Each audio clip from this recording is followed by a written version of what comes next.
Totally Spies is a really weird show that seems to be gaining a cult following as of recently. This is helped by the fact that the show is definitely fetish fuel, and that does reveal a very interesting layer to what seemed like an innocent cartoon. So, when it came time to make a new cartoon, what else would come to mind but a spin-off show focused on 11-year-old kids? The Amazing Spies just seems like a very weird concept.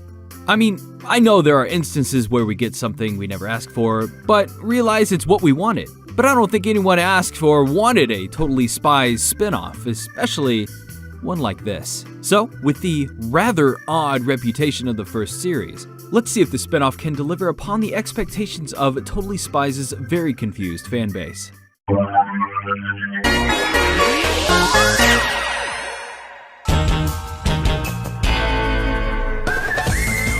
We start with the show's theme song, which is nothing special.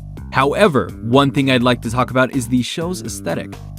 The show takes place on a comic book style, with characters being outlined, word boxes popping up on screen from time to time, and certain parts have panels edited in. It's just such a fun style that the show pulls off very well, though I wouldn't say that they went above and beyond to pull off this style, but you can tell they were trying to use it to its fullest. Anyways, the episode starts off as, "Dude, what would happen?" We knew that the show them, dude, what would happen? Well, crap. I wonder what Andrew WK's up to these days.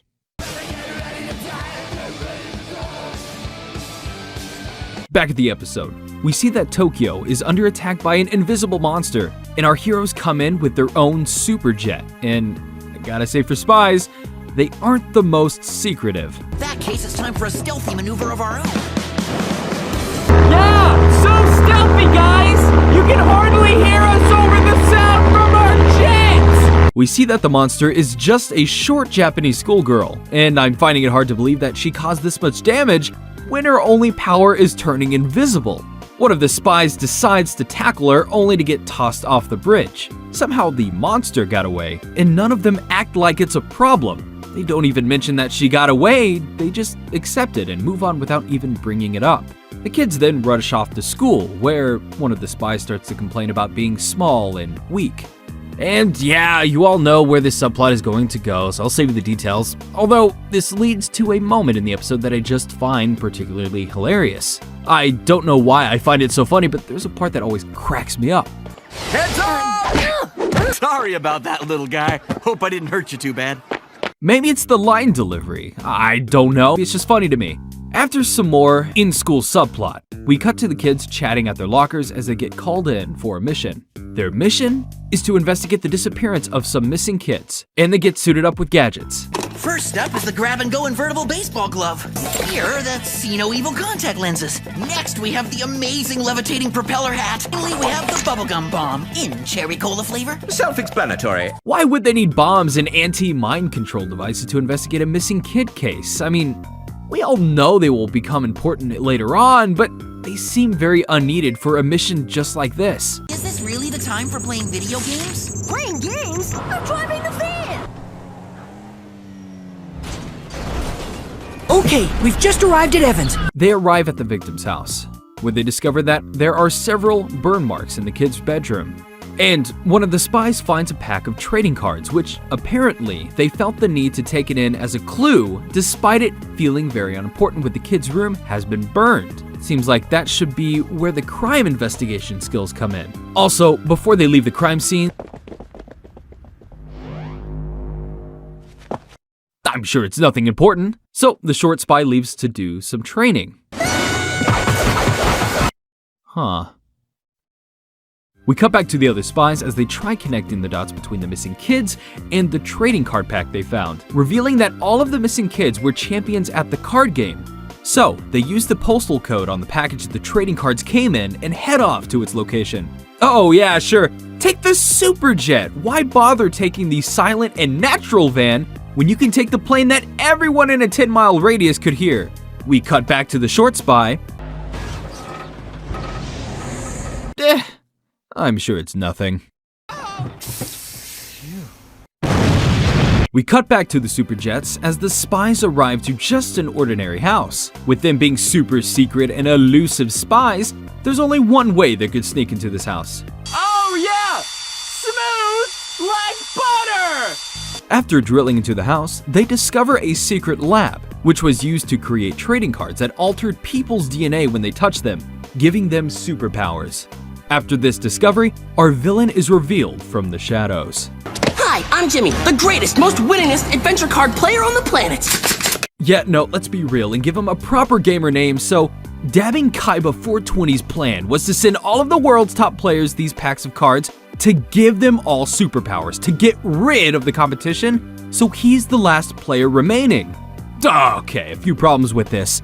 If you're the only player left, then what's the point? Doesn't that make your #1 spot just a hollow victory? And 2, you're giving kids superpowers just to stop playing a card game? Why are you even playing a card game? And if I had the choice of either becoming the best Yu-Gi-Oh player in the world or to become Spider-Man, then I'm sorry, I'm gonna have to become freaking Spider-Man. And what kid would care about a card game so much that they would give up having superpowers for it? Well, that's never explained or questioned, and our heroes get trapped in one of Jigsaw's latest traps. While the villain leaves the 3 spies alone in his secret lab, yeah, no, this plan's perfect. But luckily, the short spy shows up to save the day.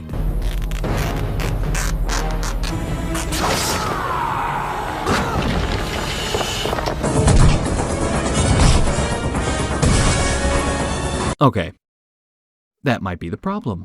With the trap closing in on them, they decide to use the bubblegum bomb to escape, which isn't even a bomb. Self-explanatory. Liar! The spies decide to give themselves superpowers so they can stop Dabbing Kaiba 420's plan of ruining a children's card game.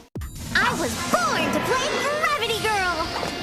I think I'm gonna go with Mr. Ice. And I always wanted to be more flexible, so I guess I'll be... The elastic waistband. They arrive at the convention, and to the episode's credit, this part of the episode is, well, pretty cool. We get a fight scene between the spies and monsters, and while it's short, it was very well done. And with Dabbing Kaiba 420's plan ruined, they decide to add insult to injury by having the hulked out spy crush every bone in his body.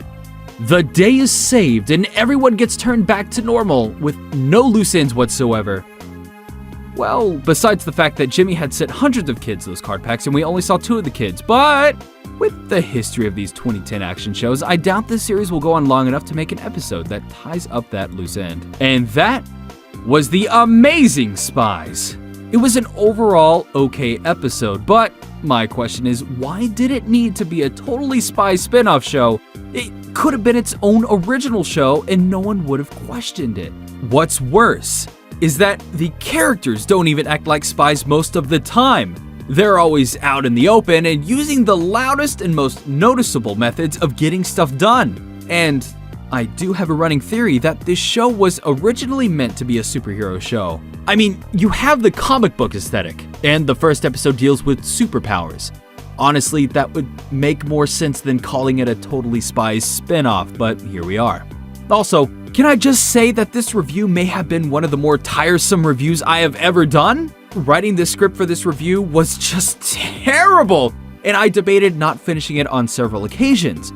The main problem is that this episode hardly has any substance to it. It's hard for me to explain, but in this episode, things just happened. Yet they happened so fast with very little context to talk about. The episode started off with a 30-second introduction to our villain where he does nothing but laugh and say 2 lines. This is so fun! After all, big things come in small packages. How could I start a review off with an introduction so short and with very little substance to boot? And this happens all the time throughout the episode.